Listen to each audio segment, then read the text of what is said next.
Some days you do what you don't want to do to be able to do what you do want to do without realising it. And today's one of them days. It's persisting down with rain. The trains, the subways were running late.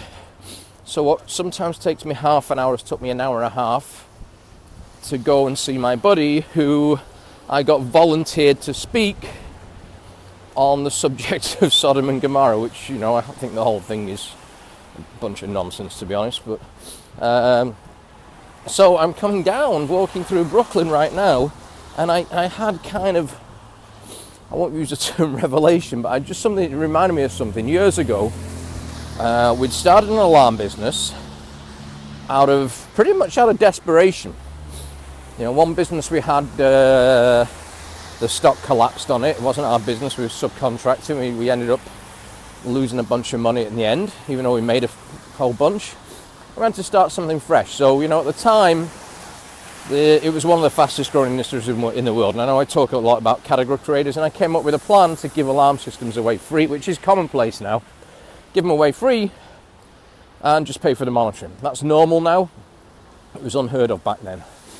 And one of the guys that came in, his name is Darren. It doesn't matter what his last name is. It's not the Darren I work with now. Came in for an interview. Literally looked like he slept in a skip. I always seem to remember he never wore socks, shorts, old running shoes.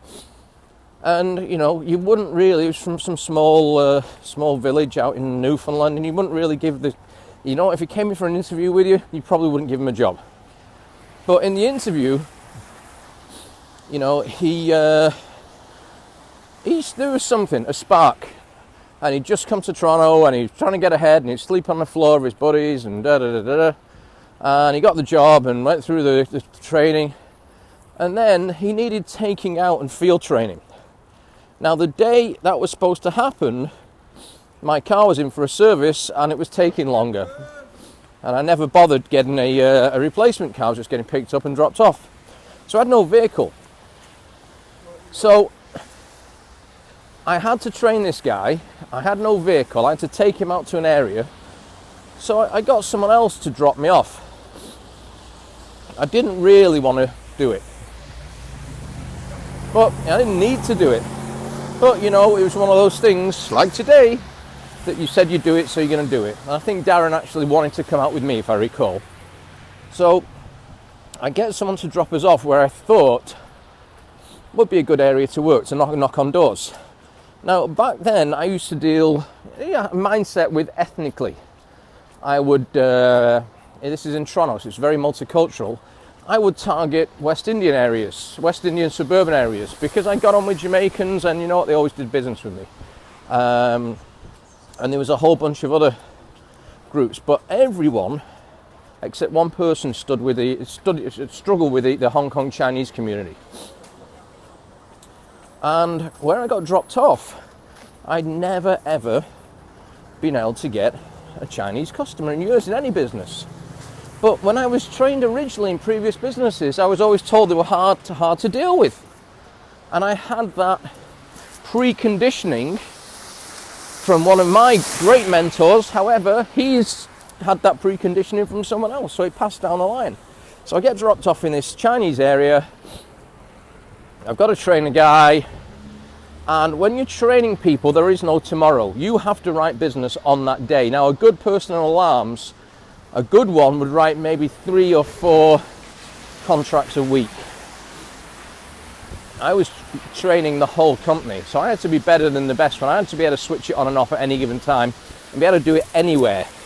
So I'm in this area. I've got the preconditioning that Chinese people never do business with us. There was one guy I knew who dealt with the Asian market in Toronto in a previous business. So I called Mike and I said, any tips? He said, yeah, Tony, you know, in your case, just take it down a notch on the volume, take it down a notch on the speed, and take it down about 10 notches on the hand movements. I went, okay. So we got knocking on doors, struggle for the first few, can't get in a door open, can't get anyone talking. Darren's watching me, and he said, maybe it's the area. I said, no, it's never the area. The only area is between the ears. It's mindset. He said, you know, I heard they were tough to deal with. I said, no, Darren, we've got to make this work. Well, why don't we just go to another area? So I've got no car here. We're here, we're going to make this work. Did a presentation, and normally I would bat about 4 out of 5, about 80%. One presentation, second presentation, and he's starting to be convinced that it's the ethnicity. And bearing in mind, he comes from a small town in the middle of nowhere in Canada, and he's building these little barriers in his head, and in my mind is, this has to work. There is no tomorrow. If I don't make money in front of him right now today, he might not be here tomorrow. And to me, you know, when I give a commitment like that to someone, I have to give it everything. I have to make it work. So we carried on. We've been out about 4 hours, zero. I don't take breaks when I'm working.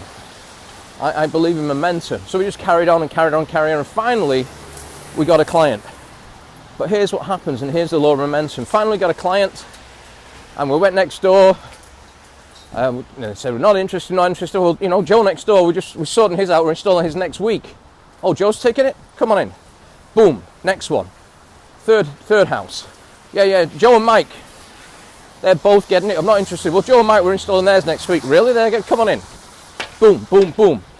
So within 2 hours, I'd probably picked up, well, not probably, I picked up 4 clients, and I think the upfront money on that was about 200 each.